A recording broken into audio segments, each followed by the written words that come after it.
예, 시청자 여러분, JTBC 뉴스룸을 시작하겠습니다. 아베 일본 총리가 오늘은 박근혜 정부 시절에 합의했던 위안부 문제를 꺼내들었습니다.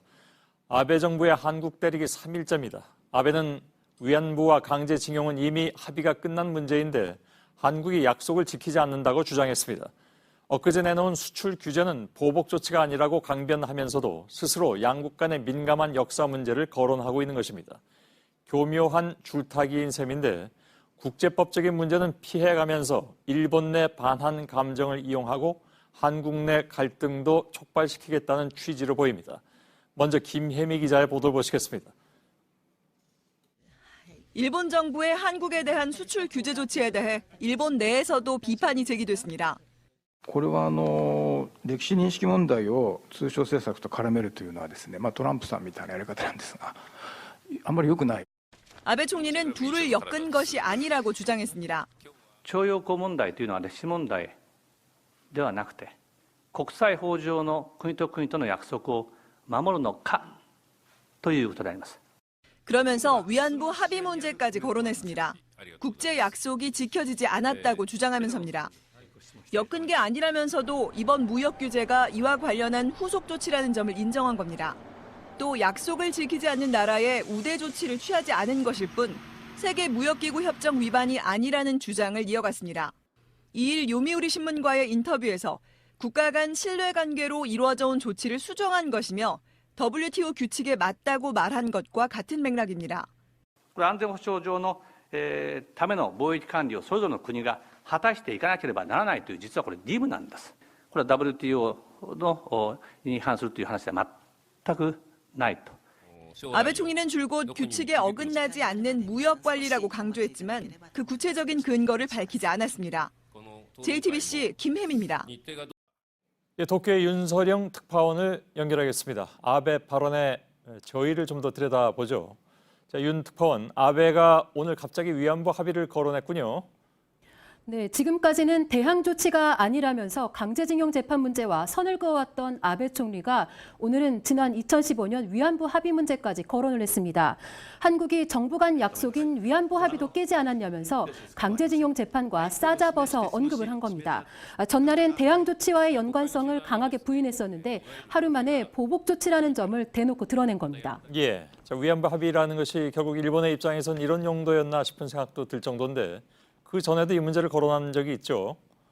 네, 그렇습니다. 이전에도 이 한일 청구권 협정처럼 위안부 합의로 모든 문제는 이미 다 끝났다라는 주장을 되풀이해왔습니다. 이 합의 당시에도 그랬듯이 이 위안부 피해자들에 대한 진정성 어린 사과는 보여지지 않고 이 정치적인 수단으로만 이용하고 있는 상황입니다.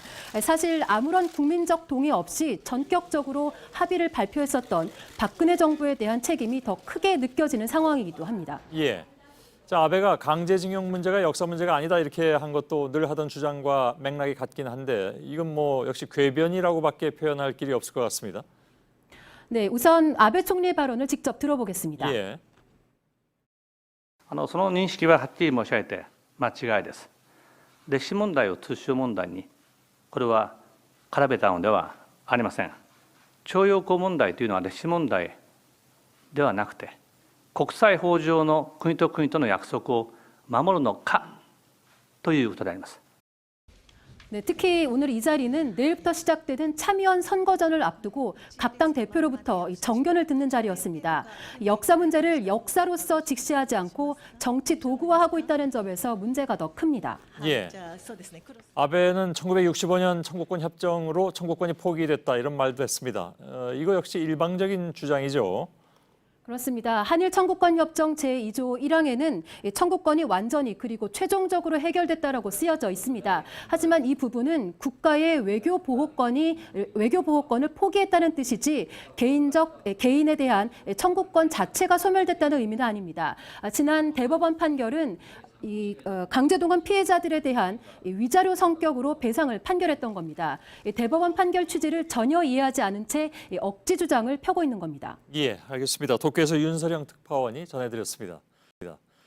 아베는 수출 규제 조치를 시작으로 우리나라에 대한 보복과 공세를 이어가고 있습니다. 그런데 일본 정부 문서를 살펴본 결과 이번 조치에는 경제뿐만이 아니라 안보 이슈까지 포괄하는 것으로 나타났습니다.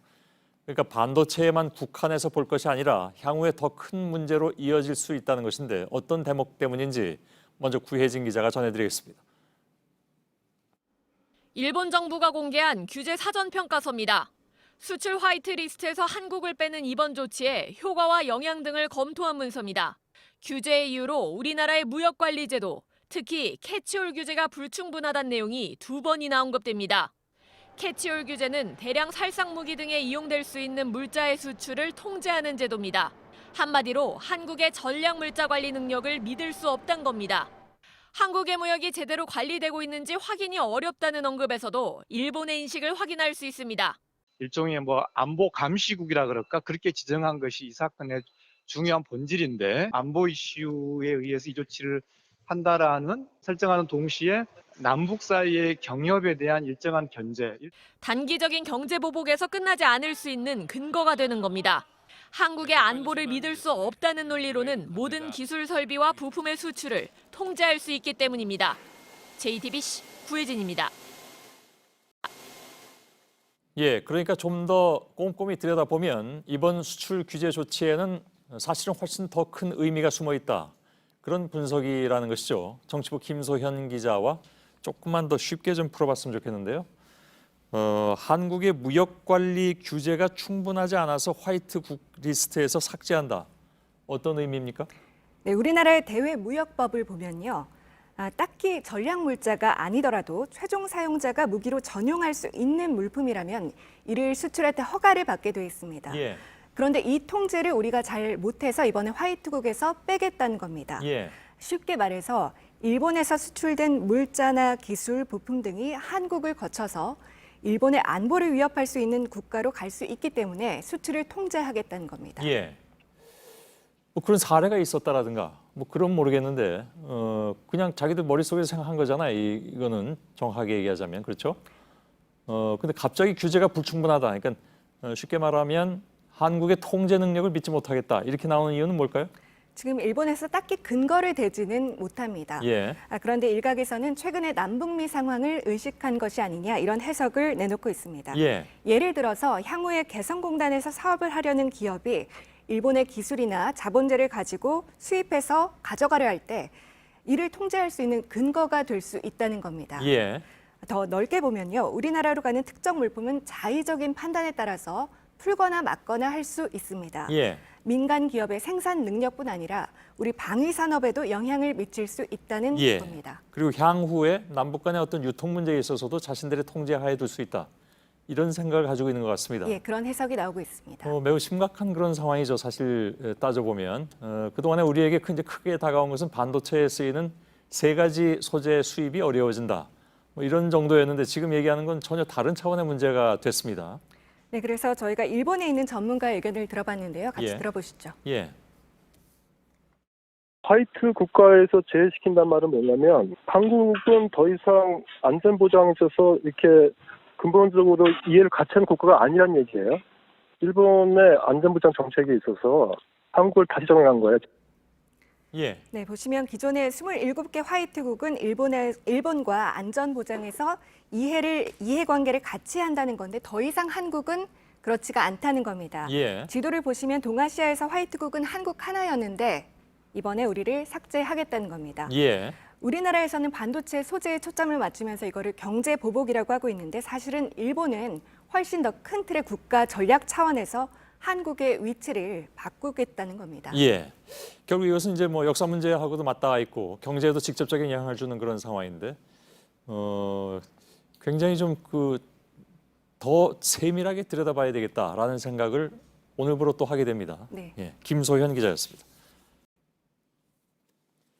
아베 정부의 폭주를 걱정하는 것은 사실 우리뿐만이 아닙니다. 우리 기업이 만든 반도체는 미국의 애플은 물론이고 일본 대표 기업인 소니나 파나소닉에도 들어갑니다. 일본 업계나 언론에서도 내부 비판이 나오는 이유이기도 합니다. 박영우 기자입니다. 애플이 만든 스마트폰 아이폰입니다. 내부엔 삼성전자가 만든 메모리 반도체가 들어갑니다. 중국 화웨이의 스마트폰, 일본 소니가 만드는 노트북도 마찬가지입니다. 반도체가 산업의 쌀로 불리는 이유입니다.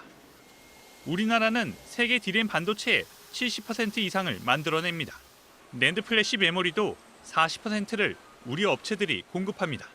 일본의 경제 보복에 반도체 생산에 차질이 빚어지면 전 세계 IT 기업들이 차례차례 충격을 받는 구조입니다. 일본도 마찬가지입니다. 애플 아이폰의 생산이 줄면 당장 아이폰에 부품을 대는 일본 기업들이 어려워질 수 있습니다. 이번 수출 규제에 일본 내에서도 걱정하는 목소리가 나오는 이유입니다. 국제신용평가사나 해외 언론들도 한국을 넘어 세계 경제에 충격이 미칠 수 있다며 우려합니다. 무디스는 일본의 경제 보복이 세계 공급 체인은 물론 기술 전자업계에 심각한 영향을 줄 것이라고 밝혔습니다. 월스트리트 저널은 자유무역주의 신봉자를 자처했던 아베 총리가 트럼프식 통상 전술을 따라하고 있다고 비판했습니다. JTBC 박영호입니다.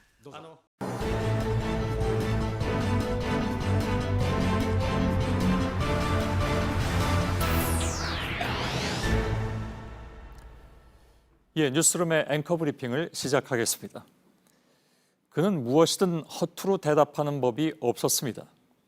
평범해 보이는 듯한 질문 하나에도 어떻게 대답을 할까 몇 번이고 생각하는 눈치였고 사실 확인이 필요하면 옛날 자료까지 찾아와서 꼼꼼히 찾아본 다음에야 대답했습니다. 그러니 답을 다 얻을 때까지 시간은 속절없이 흘러갔지만 어찌됐든 엉터리 대답을 듣지는 않았습니다. 일본 외무성 대변인과 인터뷰했을 때의 일이었습니다. 또 한 사람, 그는 처음부터 정해진 질문 외에는 받지 않겠다고 강짜를 부렸습니다. 저도 마지못해 그러자고 했습니다. 과연 그는 비서를 시켜서 사전에 질문을 일일이 다 확인하고 저한테 재차 다짐까지 받고서야 겨우 자신의 사무실로 저를 불러들였습니다. 그리고는 특이하게도 인터뷰 내내 저의 얼굴을 한 번도 쳐다보지 않았습니다. 질문한 사람 불편하게 말입니다. 즉 자신은 미리 약속한 것만 기계적으로 대답할 뿐이지 인간적인 교감은 필요 없다는 태도였죠. 저도 나중에는 부하가 돋아서 준비되지 않았던 질문들을 마구 던짐으로써 나름의 복수를 하긴 했지만 말입니다. 그래도 그 역시 어쩔 수 없는 정치인이어서였던가 당신이 나중에 총리가 되면 다시 인터뷰하자고 했더니 그제서야 처음으로 제 눈을 쳐다보고 웃었습니다. 일본 방위 대신, 즉 우리로 치면 국방부 장관과의 인터뷰 때 일이었습니다. 마지막으로 인터뷰한 한 사람, 이 사람은 누구인지 미리 밝히고 말씀드리겠습니다. 그는 일본의 대표적인 우익신문인 산케이 신문의 사장이었습니다. 그는 아예 인터뷰를 대화가 아닌 기싸움 정도로 인식하는 것 같았습니다.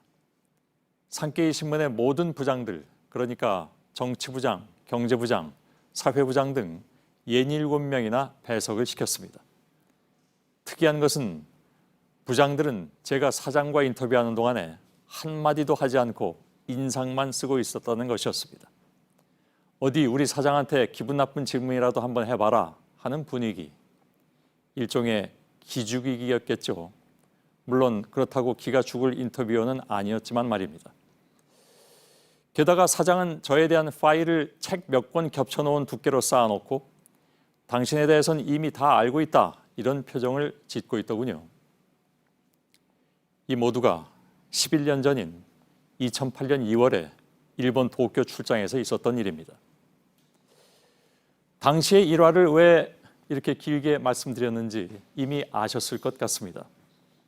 저는 3번의 인터뷰를 하고 나서 그들의 치밀함에 놀랐습니다.